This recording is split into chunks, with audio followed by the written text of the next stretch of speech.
ॐ सहनाववतु सहनौ भुनक्तु सह वीर्यङ्करवावहै तेजस्विनावधीतमस्तु मा विद्विषावहै ॐ शान्ति शान्ति शान्तिः मौनेन मज्जन्मनसा स्वमूल चर्चैव सत्यात्मविचारणं स्यात् एषोऽहमेतन्न मम स्वरूपम् इति प्रमासत्यविचारणाङ्गम् गवेषणात् प्राप्य हृदन्तरं तत् पतेदहन्ता परिभुग्नशीर्षा अथाहमन्यत् स्फुरति प्रकृष्टम् नाहङ्कृतिस्तत्परमेव पूर्णम् कृतिं यो लसति ग्रसित्वा किं तस्य कार्यं परिशिष्टमस्ति किञ्चिद्विजानाति सनात्मनोऽन्यत् तस्य स्थितिं भावयितुं क्षमः कः आहस्फुटं तत्त्वमसीति वेदः तथाप्यसम्प्राप्य परमात्मनिष्ठां भूयो विचारो मतिदुर्बलत्वं तत्सर्वदा स्वात्मतया हि भाति न वेद्म्यहं मामुत वेद्म्यहं माम् इति प्रवादो मनुजस्य हास्यः दृग्दृश्यभेदात् किमयं द्विधात्मा स्वात्मैकतायां हि धियां न भेदाः हृत्प्राप्य सद्धाम निजस्वरूपे स्वभावसिद्धेनुपलभ्य निष्ठां मायाविलासः सदसत्स्वरूप विरूपनानैकमुखप्रवादाः हृत्प्राप्य सद्धाम निजस्वरूपे स्वभावसिद्धेनुपलभ्य निष्ठां मायाविलासः सदसत्स्वरूप विरूपनानैकमुखप्रवादाः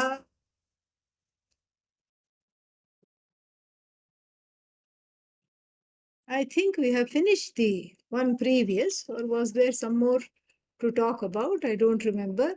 Navedmi aham mam uta. Yeah, we have talked about that.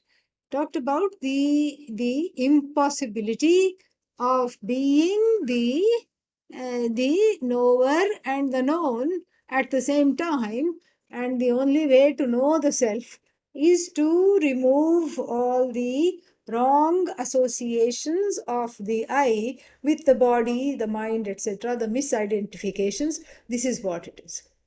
And plus, there's a lot of fun in talking about I know myself. And if you say that, then you become a knower. And if you say, okay, I know that the object of knowledge is myself, then you become an object. And so there is no way around it, because the knowledge of the I is a knowledge without the knower. Where the knower is, the status of the knower is resolved.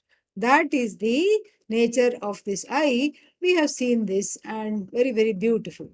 And so the next one, the next two are on the topic of Maya and the various ways.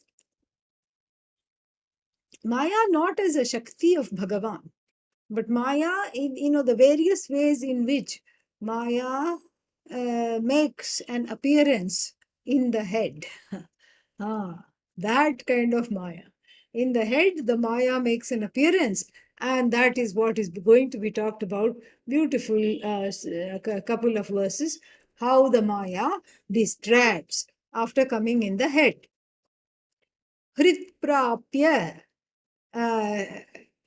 Saddhama, Saddhama Nijaswarupe Swabhava Siddhe.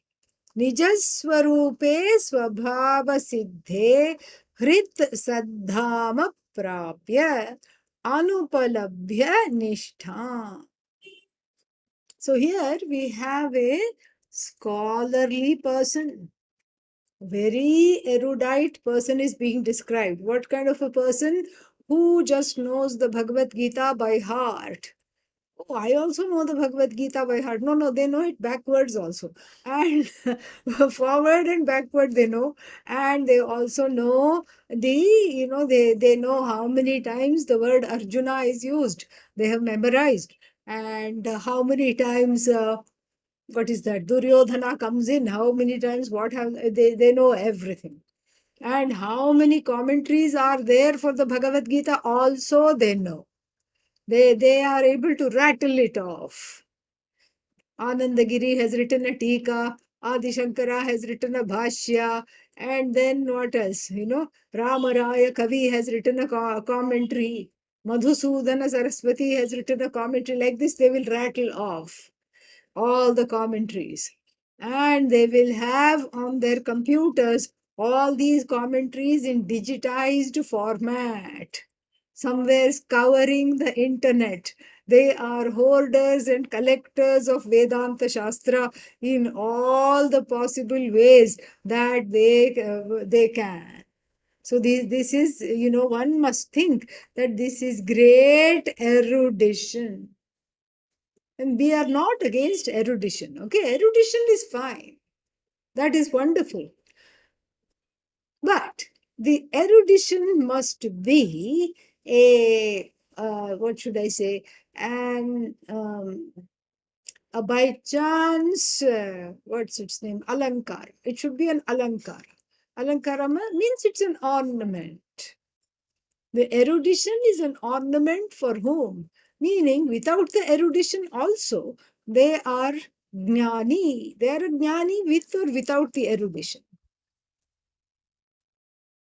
To be a jnani, you don't need to know how many sutras are there in this particular chapter or all these things.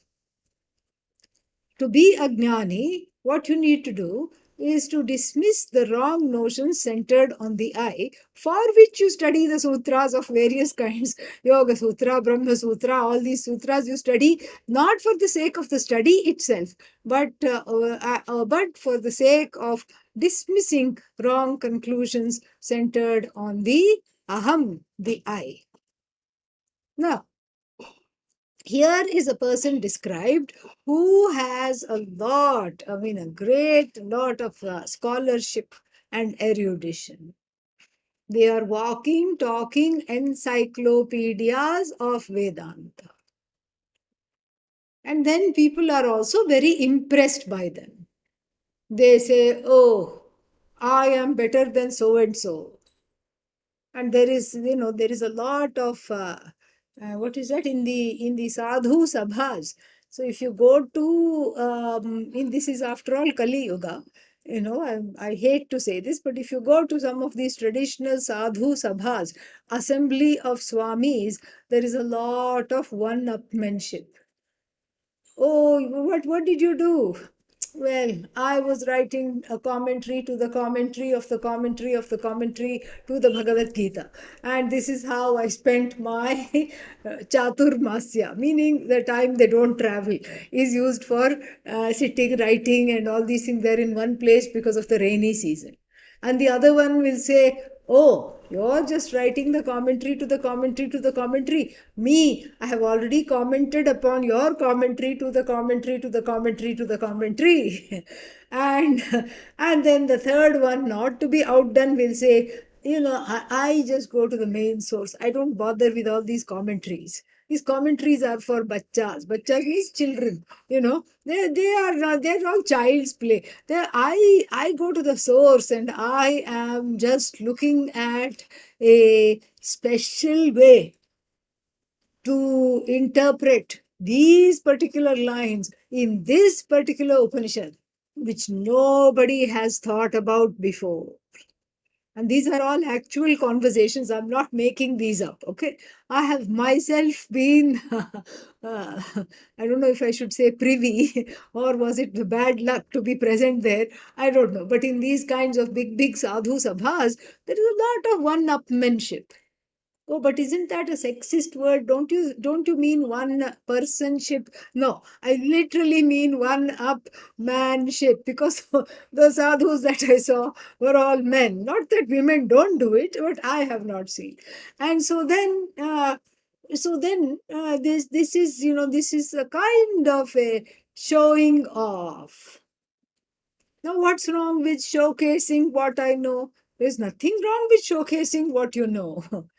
If you want to showcase what you know, and especially in a group of other peers, then don't take sannyasa. Simple. This is very easy. Showcase all that you want. Don't take sannyasa. Sannyasa is something else. You declare to the five elements, to Bhagavan in the form of the five elements, I am no longer in competition with any living being in this loka or in any other loka. Indra, the king of heaven, you don't have to worry about your seat. I am not going to do yajna anymore and go after your seat.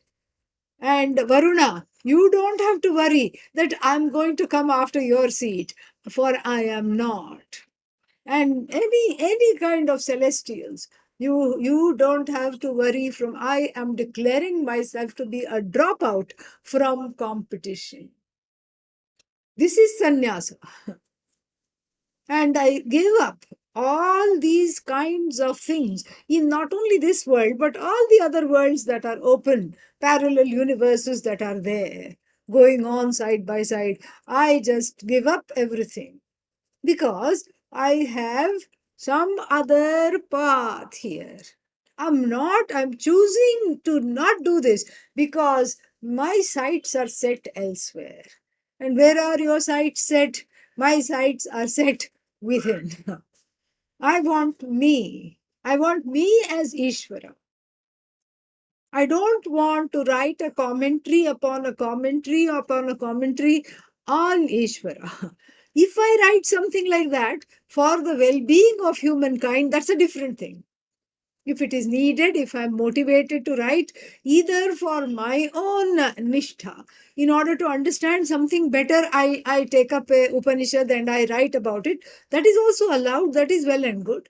And then, if it turns out well, I share it with the humanity for their education and comfort. That is okay. Or I just write it for somebody else, like Adi Shankara wrote so many commentaries for us to understand, and that is all allowed, that is okay, but that cannot be, it cannot be, it's a very slight distinction but an important distinction. It cannot be that one teaches or one writes or one competes, in order to establish oneself in the sadhu world. What is this? You give up one world, you give up the regular world. You say, oh, it's not satisfying me. And then when you come to the sadhu world, you want to talk and you want to show off. Not fair. Then go, this doesn't make any sense at all. And so, this kind of this is what is being talked about here in this verse. That this subtle ways in which one, when you see the same sadhu will be very quiet if he or she is left to himself or herself. But surrounded by other sadhus, those old vasanas, the samskaras of wanting to compete, want to put the other person down, that's also done very subtly. Oh, you must be doing a lot of nididhyasana these days. Why? Why do you say that? Because you haven't published anything at all. You just so I'm concluding that you must be doing a lot of nididhyasana these days. This is all, what should I say, underhanded compliment, a compliment that is not sincere. So you must be so busy meditating and so busy doing yoga that you don't have time to write. Poor thing. And then the other sadhu feels bad and then feels pressured, not only feels bad, but feels pressured to make up something and then say, well, this is what I'm working on, this is what I'm doing, etc., etc. And so this is what is addressed here. Very beautiful. Let us see. Where is the text? Yeah, here we go. So, Swabhava Siddhe. Swabhava Siddhe means in that which is self-effulgent. In that I, that is self-effulgent. Swabhava Siddhe. So, the Swabhava Siddhe, then for that, in that I which is self-evident, Nijaswarupe, in one's own nature, Saddhama. And what is one's own nature? One's own nature is the house of Sat, is where Sat feels at home. Hrit Prapya, reaching that Saddhama in the heart, reaching the heart of the matter, reaching the heart, this home, the abode of Sat is in the heart. So the person, such a person who is showing off here, has had a wonderful guru. So it's not the fault of the guru. Has had the study of the, has been exposed to the study of the Upanishads. And somehow, instead of focusing on Swarupananda, the Ananda that is centered on one's own Swarupa, the person has what? The person has focused, ended up focusing on Vidyananda. What is Vidyananda? What is Swarupananda? Very interesting. Vidyananda is the joy that one gets out of knowing various things or knowing something very, very deeply. So if you know something very deeply, you get a joy. Oh, that's great, because there is some Ishwaratvam here. Because the subject object fuses in Vidyananda, in Vishayananda, in Yogananda. Yogananda, literally various body parts that never thought they could touch each other, touch each other. So there is also that kind of union that is also there. Somebody in a yoga conference had a t-shirt, all's well that bends well. There is a Shakespeare's play, all's well that ends well. But here, this clever fellow had made a t-shirt, all's well that ends well, that bends well. Yeah. So like this, so in yoga, of course, there is a fusion of various body parts that that you never even dreamt could touch each other. And then in Vidyananda, there is the fusion of the knower, the of the Vidya. Vidya here is the various ways in which the authors communicate, etc., etc. And so, and then there is a joy coming out of Vidyananda. And when you go after Vishayas, various things, there is also a certain joy out of Vishayananda. Panchadashi author Swami Vidyaranya divides this into Yogananda, Vishayananda, and Vidyananda. And now, is Yogananda, the joy derived out of yoga, pranayama, meditation, etc., is that away from Swarupananda, the joy that is centered on oneself? It cannot be. It is not away. And then Vishayananda, joy of chocolate cake, etc., the chocolate joy, is it outside of Swarupananda? No. And then finally, Vidyananda, the high that one gets out of studying various commentaries, etc. Is that outside of one's own Swarupa, one's own nature, Ananda, one's own, the Ananda centered on one's own nature? Not at all. So, but then, what is wrong in going after Vishayananda, Yogananda, Vidyananda? What's wrong? Nothing wrong, but then you're still going for the finite. All these are finite components. that Ananda in a finite form, in a tiny little abridged, punctuated, tiny little form, this is what is Yogananda, Vishayananda, Vidyananda, etc. It is Vidyananda is Swarupananda. Swarupananda is not Vidyananda. Yogananda is one's own Ananda, but one's own Ananda, that limitless Ananda, is not Yogananda. Vishayananda again is non-separate from Vidyananda, but non-separate from Swarupananda. Swarupananda does not happen to be Vishayananda. This is what one has to understand. But then, this is human nature. Somehow, when somebody is shown the way, then the way itself becomes the end. This is what happens. A man went, one young man went seeking a teacher. A very highly evolved sadhu he sought, and he said, please, can you be my teacher? I would like to study with you. And the teacher said, I am not your teacher, because the teacher was very exalted and highly evolved. He said, I'm not your teacher, but I do know who it is. Oh, who is it? Who is it? Where is this teacher? He is in the south. Go to Rameshwaram, and then you can meet him there. And this is your teacher. Gave the name and the address also. And so, where was this young man? He was in Uttarakashi.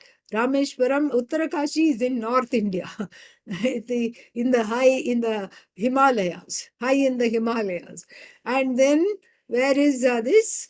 Where is Rameshwaram? Close to the southern tip of India. And that too, in those days, by the time you went there, you would reach in the next birth. Okay. And so many slips between the cup and the lip. And so this young man embarked on the journey, and then in the middle, right at the beginning, what happened? He said, "Let me go and get some water, pack some water for the journey, long journey." So he took his water pot and then was filling the water, and then some other sound came, and then there was a sweet young thing filling the water on the other side of the river bank. Oh, what's your name? She told her name. Oh, where do your parents live? Why? Why do you want to know? Man, by the time she answered, he has already swum across. Okay, and swum across this river, unmindful of alligators, everything.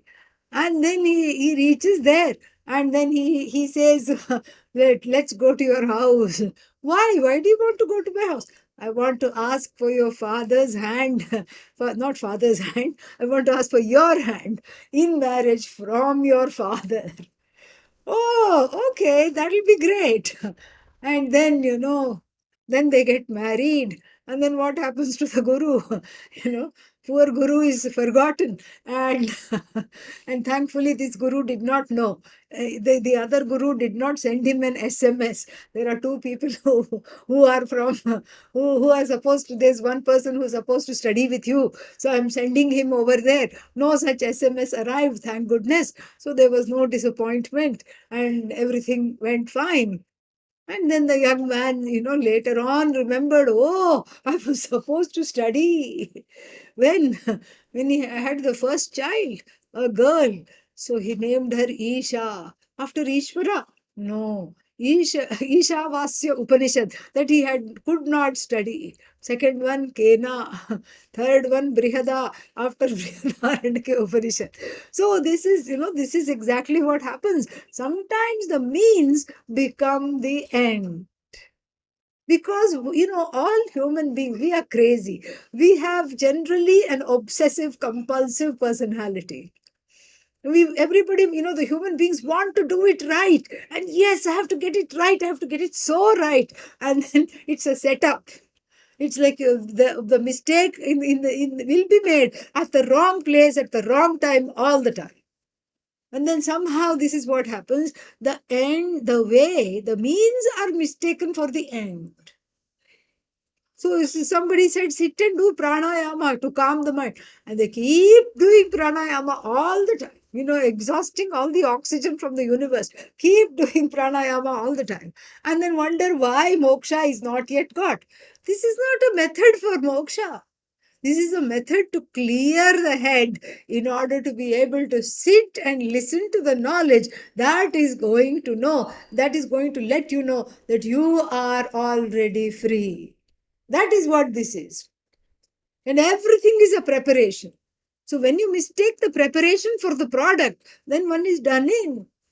And here too, the sad sadhus who want to, in big sabhas, in big assemblies like Kumbh Mela, etc., want to do this one upmanship and keep on talking, touting their, dropping names. Oh, Swami Akhandanandji, I knew him. How did you know him? He was not even born when he was around. I had him in the dream. He taught me in the dream. And then Swami so and so, I knew him also. Actually, I didn't know him, you're right. But then my friends, brothers, fathers, mothers, sisters, cousin knew him. And so this is how, all this name dropping. And then I have this book, I have that book, I have everything. And my house is a compendium. My house is just V for Vedanta. Every room is full of books. Have you studied it? That's my question. Yes, yes, I'm reading it all the time. Are you understanding it? I don't know. Okay, exactly. Then if somebody says, are you understanding it? Then the next question should be what? Are you assimilating it? And that's why in the Panchadashi and in the previous verse here also it said, throw away the books after study. This is exactly why.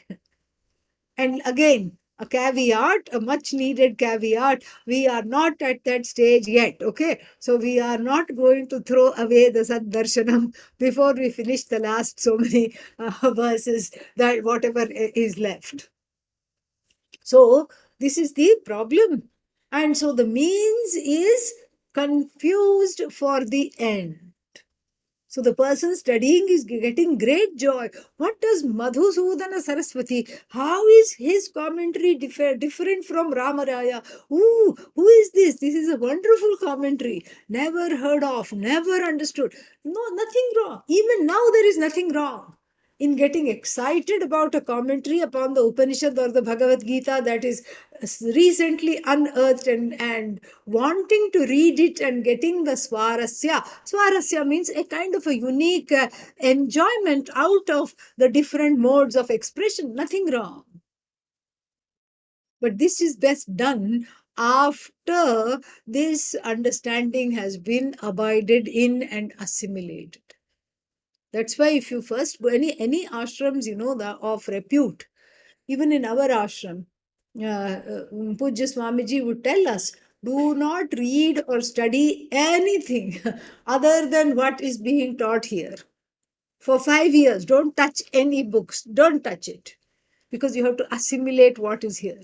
Otherwise, you get distracted. Oh, this one says that. That one says this. Oh, and what do I think? It doesn't matter what you think. This is not about what you think. It's about dethroning the thinker. That is what this is about. And so when the means are confused for the end, it results in Vidyananda. The unbridled joy, the unbridled ananda of oneself without limits, without any kind of abridged full stops, punctuation. It is just there for you. But then getting lost in the various commentaries and everything before the assimilation of the knowledge has happened. Afterwards, it's just fun. You can read whatever you want. But as you're understanding it, when the understanding is not yet paripakwa, paripakwa means not yet ripe. Paripakwata has not been gained. The one is not completely unshakable in this knowledge, and everything else becomes a distraction.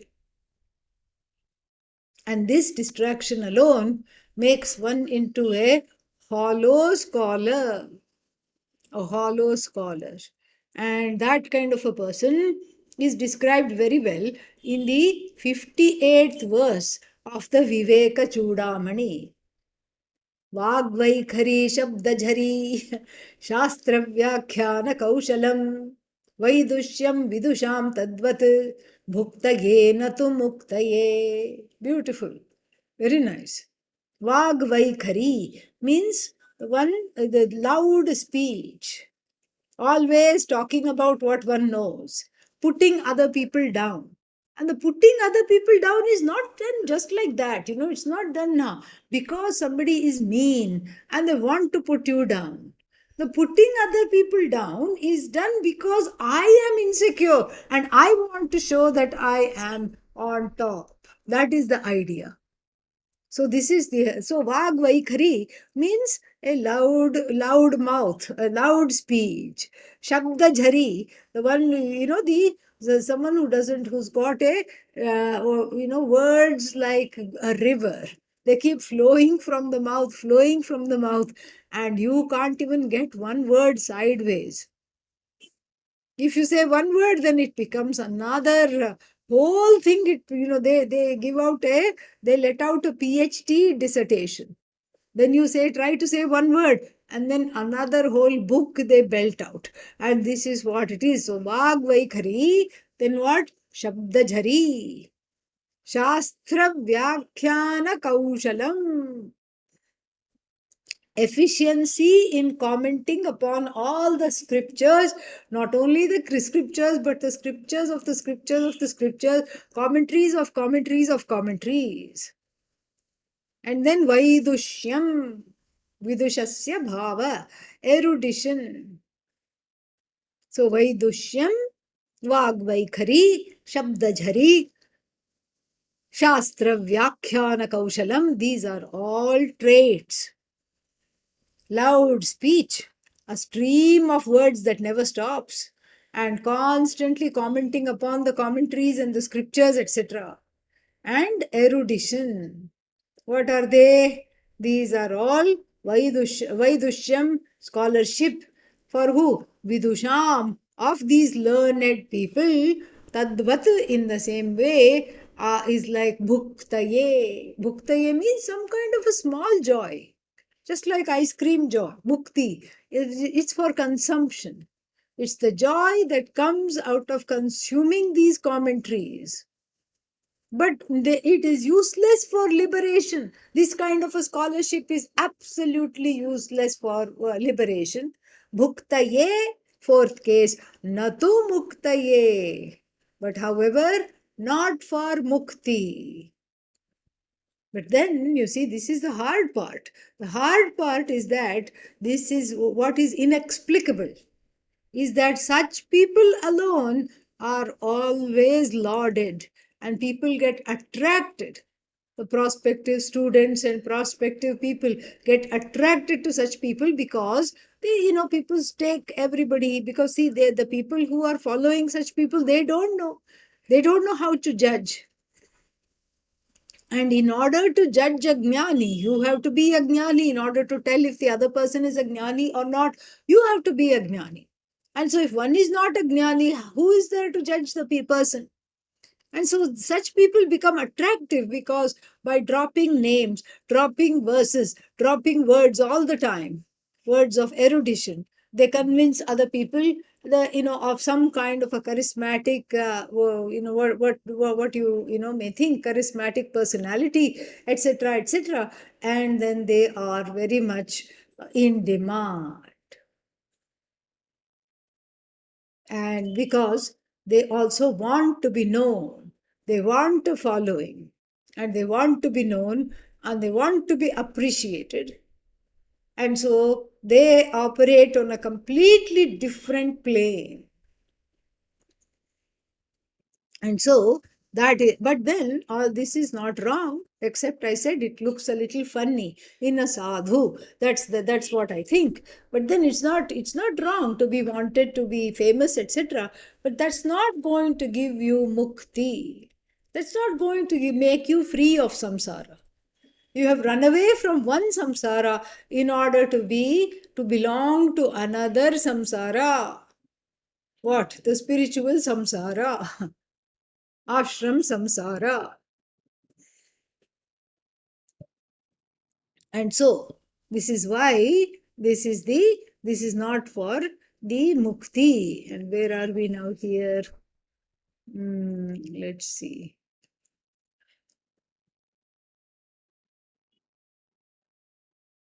Anupalabhya nistham. So nistham anupalabhya. When the uh, when the way becomes the destination, when the destination is confused for the way, when the means become the end, the means are confused for the end, and the person is deluded enough to think, I am, I know everything, therefore I have moksha. But at the same time, such a person doesn't stop politicking, doesn't stop convincing other people, trying to play the game. And play the game of what? Power. I want power. Make me Acharya. Why you want to be Acharya? No, no, I want because I deserve it. Look at all these commentaries I have written. And I make me this, make me that. They demand. So and then they are able to kind of make people kowtow to them. And so such people, it's very sad, he says, because all this is Maya Vilasaha. Maya is messing their heads, messing with their heads. All this, idam sarvam, all this is Maya Vilasaha. Vilasaha means the play of Maya. Which Maya? Not Bhagavad Shakti Maya. Ajnana. How can you say they are Ajnanis? It's beautifully put. Ramana Maharshi calls all of them Ajnanis. How can you say that they are Ajnanis? Well, because the book is just like they are thinking that the book is moksha. The book they have written is their ticket to some kind of a better position in the ashram. Oh, maybe I'll become a acharya of the acharya. Maybe I'll become the president. Maybe I'll become the vice president.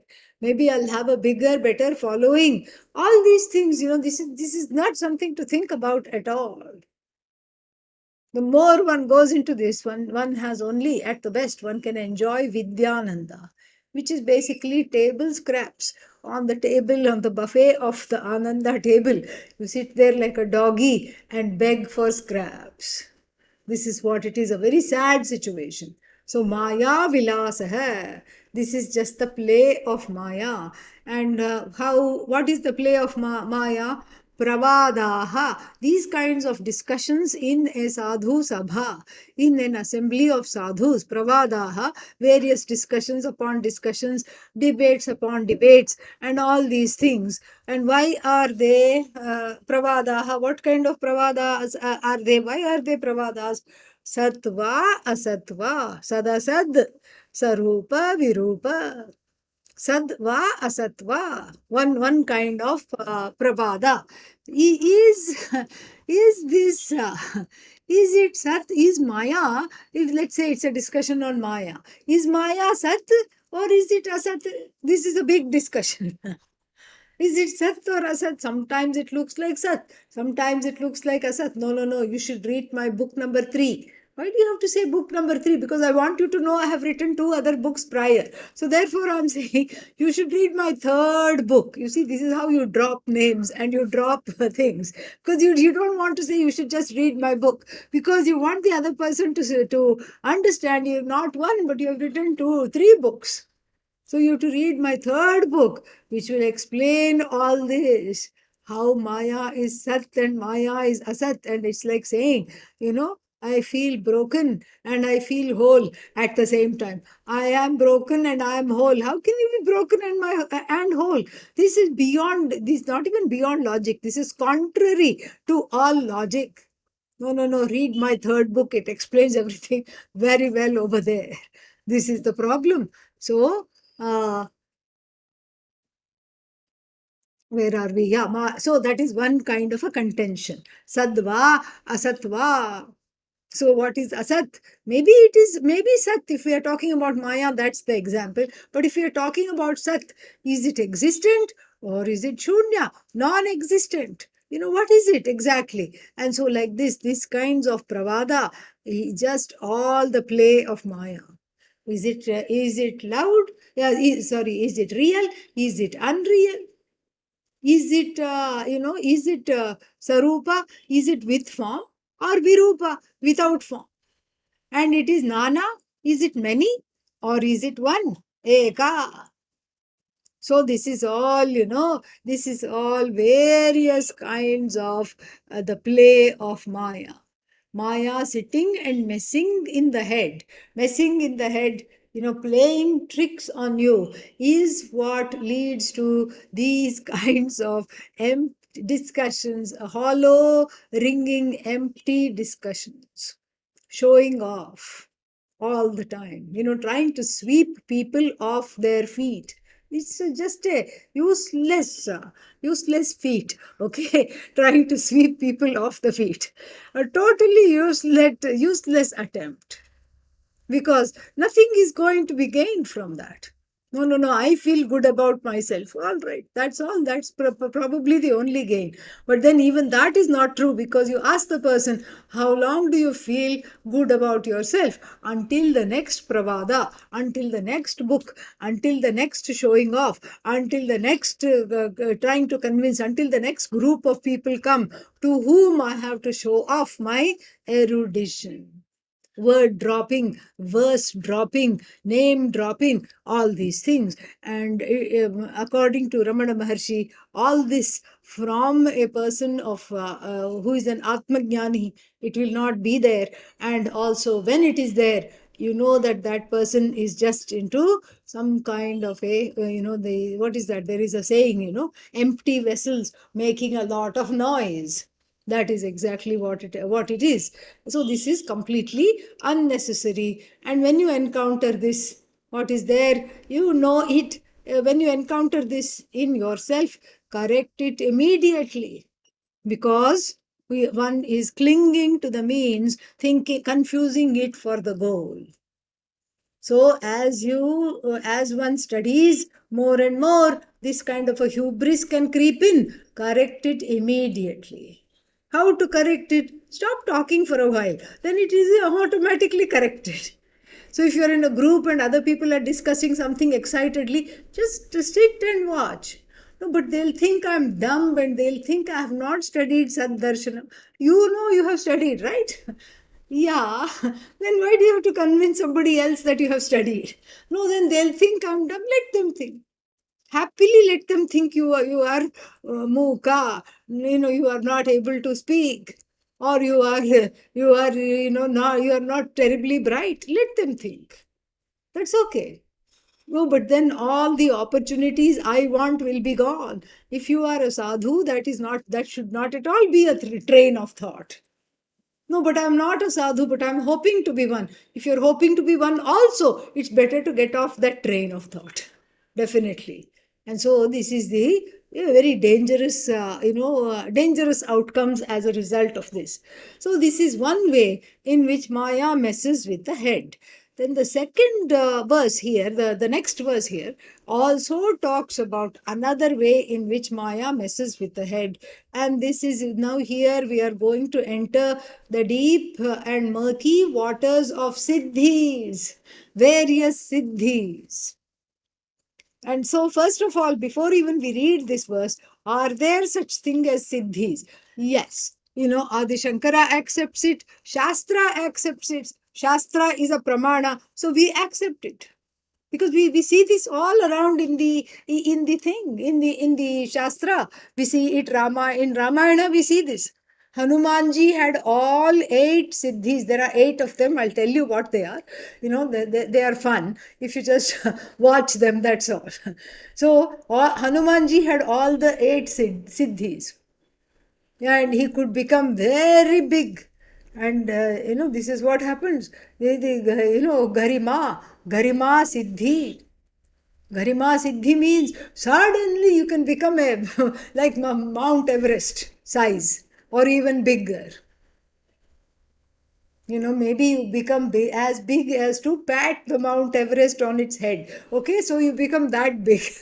And then, and he did that. He went to Sri Lanka and in search of Sita, and Ravana hated him at sight because he was causing trouble and, playing tricks on people. And then catch that monkey. And they caught him. He was brought in shackles in front of Ravana, and Ravana said, as a punishment, this thing, what is that? Wrap his tail in oil soaked rags and set it on fire.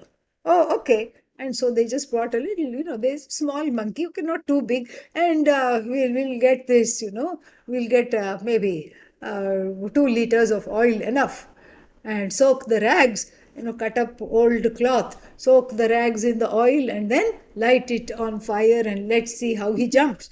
And then by the time they brought the cloth and the oil, he had become so big.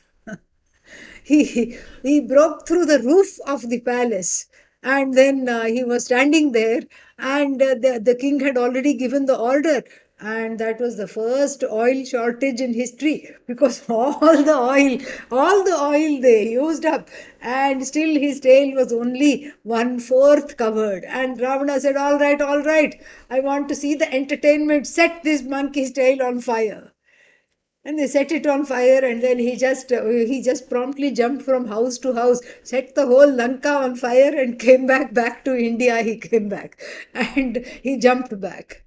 And when he was jumping also, the first time when he was jumping to go to Lanka, the island of Lanka, there was a demoness in a deep water demoness, okay, DWD. And so this DWD came out from the ocean and said, hey, you, where are you going? I'm not now, I'm going to, save Mother Sita. I'm going to save Goddess Sita. I want to find out where she is. Lord Rama is very distraught. Not now. What do you mean, not now? Stop. Because in your last life, you had told me, same thing you said, not now. I had said I will eat you because you did something bad and it was a curse, and you went away. Now you have to get into my mouth. And he said, oh, okay, I don't have a lot of time. But then he became smaller than a little housefly. And when she was talking, he went in the mouth and came out. And he says, okay, I've done. I've fulfilled my pledge. This siddhi is called Laghima siddhi. Laghima means becoming very, very, very, very small. So, and then there is Mahima, and there is there is this greatness everywhere. Wherever you go, you are regarded as great. Then there is prapti siddhi. People keep giving you things. And then there is telekinesis, going from one place to another place. And then there is overlordship. You say sit, and the whole world sits at the same time. This is amazing siddhi, right? Yeah. And then, this, I mean, if this is what people who want world domination, they want these siddhis. Hitler and all these horrible fellows, Mussolini, Hitler, this is what they want. Ishitvam, it is called. And then prakamyam, whatever you desire, you get. You are able to, the manifesting siddhi, prakamyam, ishitvam, you have overlordship. And then what else? Vashitvam. Vashitvam means you bring people under your spell. Vashitvam. These are called Ashtasiddhayaha. And then how do you get them? You get them Mani Mantra Aushadha Yoga Purva Janma Punyam. So some of it comes from previous Janma Punya. So the good things that you have done in the last life, may manifest as a siddhi from birth. Who knows? And then Mani Mantra means like so many kinds of talismans. Mani, some kind of magical talisman somebody gives, and you wear that. As long as you're wearing that, you have siddhis. This is possible. Mantra. Through mantra japa, some siddhis you definitely get. Through yoga, you get some practice of yoga in various, dhyana, dharana, samadhi, you get some siddhis. And then, so like this, these are the origins of the various siddhis. So we do believe, as I said, in the possible of the existence, but this is what, this has nothing to do with spiritual evolution. This has nothing to do with moksha. Moksha and Siddhi are not facing one another. In fact, they don't even know of the other's existence. Each one does not know of the other's existence at all. So where do the Siddhis come from? Siddhis come under the category of karma and upasana. Upasana means mental karma, physical, mental, and verbal karma. So if come under karma, then they are the karma phala. They are the fruits of action, fruits of religious action, fruits of spiritual action. This is what a siddhi is. But then, they all come under Maya. They all come under samsara. Why? Karma is finite, karma phala is finite. That's why if you have Vashikarana mantra, Vashikarana homa you do, how to bring people in the spell. And then Gam Ganapataye, Varavarada, Sarva Janam me, Vasham Anaya Swaha. There is one mantra. Hey Varavarada, Sarva Janam me, all the people, me Vasham, in my control, Anaya, bring all the people under my control. Why? Control yourself. That's enough. Why do you want all the people under your control? Are you mad or what? Such a, unnecessary thing. But this is what people want. This is Aishwarya. This is what people want. They want that kind of a magic because of the deep insecurity, because the Atma Ajnanam is not been eradicated. Atma Ajnanam is a disease that keeps on having new symptoms. And one of the new symptom is I want this siddhi, I want that siddhi, I want this, I want that, I want this, I want that, all these things. All useless, absolutely useless. And so therefore useless means, it just dazzles for a while. And then what? You chant vara vara the sarvajanam me vashamana yaswaha. And then after 3 months you have to chant it again. Because by that time you see that all the following has dropped. And then people are not coming to your discourses. Or if somebody is not coming, somebody is not, all these things. Or there's this some kind of a shortage of accolades, name, fame. All these are karma phalas. So the siddhi and jnanam have nothing to do with one another. Without gaining any siddhis, it is possible to be a jnani without having a single siddhi. Some jnanis also are endowed with siddhi, which comes as a result of mantra, japa, all these things. But they do not use them. They do not use them. And some jnanis have the siddhis and may use them only to help other people get faith. That is what it is. To help other people gain shraddha. Some souls, may manifest something. And then in order to convince the people who are doubters, doubting Thomases, who are dejected, who are depressed, who are hopeless, we need people like that. We need sometimes people like that who will uplift the masses and say, oh, look, where did this come from? You wanted this, right? Yeah, I was wanting this. How did you do this? Oh my God, you are the best, east or west. This is not, that person is not wanting that. But it is to help the people, to bring them on a level so that they will stop wanting the siddhis. That some jnanis might do that. Rarely we have seen that.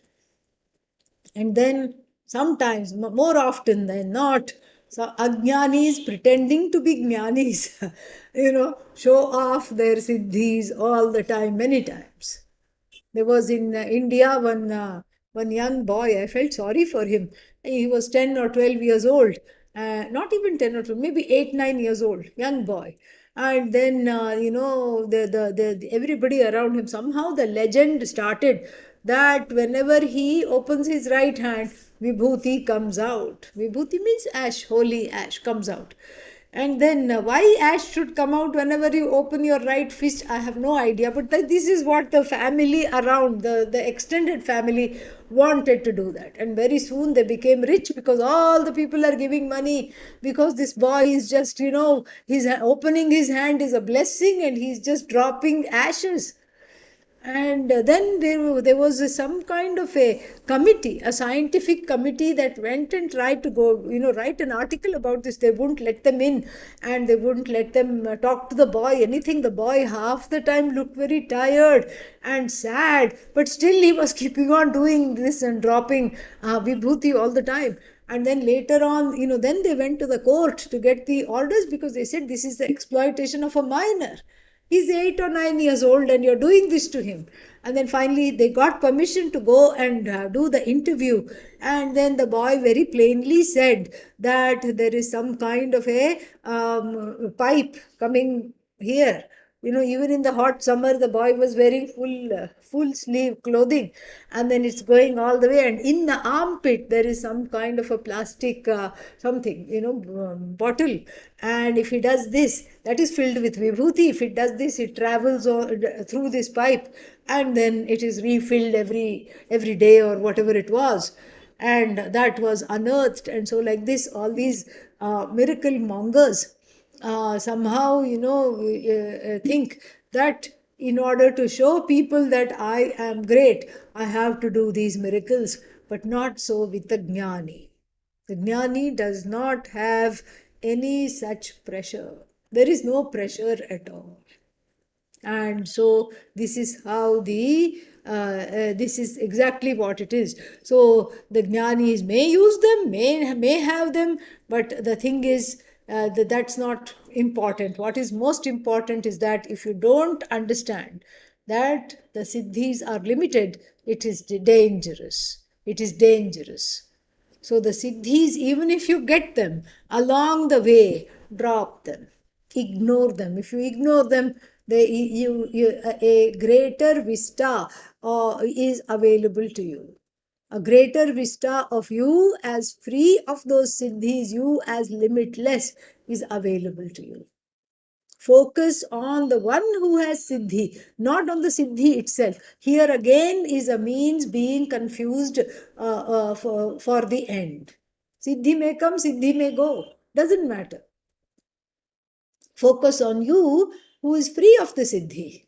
You are the one wielding the siddhi. Siddhi is not holding you in its trap. And so therefore this siddhi business, the better one is done with, the sooner one is done with, the better. You have to unveil all the glamour associated with the siddhi. It is not a big deal. And it is not necessary to manifest something or the other, or to be like Hanumanji, suddenly become small, suddenly become big, and occupy different places, disappear from one place and occupy another place. Suddenly turn into a dog. Why? Why do you want to suddenly turn into a dog? You know, to have some dog biscuits. You can have it even in this form. You don't have to turn into a dog. And then suddenly, fly. Why do you want to fly? You sit in a plane, buy a ticket, fly, no problem. Suddenly do this, suddenly do that. All this is just a huge distraction. And oh, read other people's minds. I mean, have you given a thought of how boring your own mind is? Think of the stream of thoughts and how boring it is. Other person's mind will also be equally boring. Please do not read anybody's mind. Okay? That's all it is. What we have to do is mind our own mind. And this is the verse here. Siddhasya vittihi satah eva siddhihi. Vittihi means the knowledge of siddhi. Regarding the knowledge of siddhi, satah eva siddhi. The knowing oneself as such is the greatest miracle of all. That is the siddhi of all siddhis. Then swapna upamanaha khalu siddhayah anyaha. Anyaha siddhayah, all other siddhis, other means what? Other than knowing oneself as Sat, anyaha siddhayah swapna upamanaha khalu. Indeed, they are akin to a dream. All the siddhis have a dream-like quality because they are not real. And then swapna prabuddhasya kathannu satyah. So when somebody has woken from a dream, then how can the dream be real? This is, we are just translating. We'll see tomorrow more about this. Swapna prabuddhasya kathannu satyah. How can the person woken up from the dream still think that the dream is real and go back to the dream, try to go back to the dream to collect the dream lottery ticket which the person won and was about to take it to get it cashed? How can you go back? Or let's say you got it cashed, but then you say, "Oh, I want that money because I want to buy a house. I want to pay upfront because I have all this money." So you go to the realtor, "I have all this money, I'm paying in cash." "Oh, really? Where is your, how did you make this money?" "In the dream. I won a lottery." They laugh at you.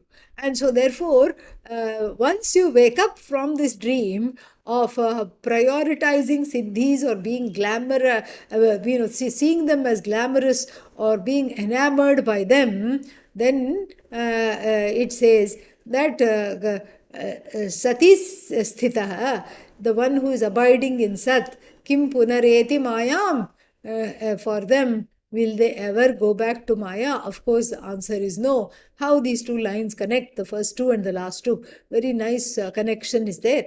We'll see that tomorrow. ॐ पूर्णमदः पूर्णमिदं पूर्णात् पूर्णमुदच्यते पूर्णस्य पूर्णमादाय पूर्णमेवावशिष्यते ॐ शान्तिः शान्तिः शान्तिः हरिः ॐ श्रीगुरुभ्यो नमः हरिः ॐ Thank you. Thank you, Amma. Thank you. Thank you, Swamini ji. Thank you, Swamiji.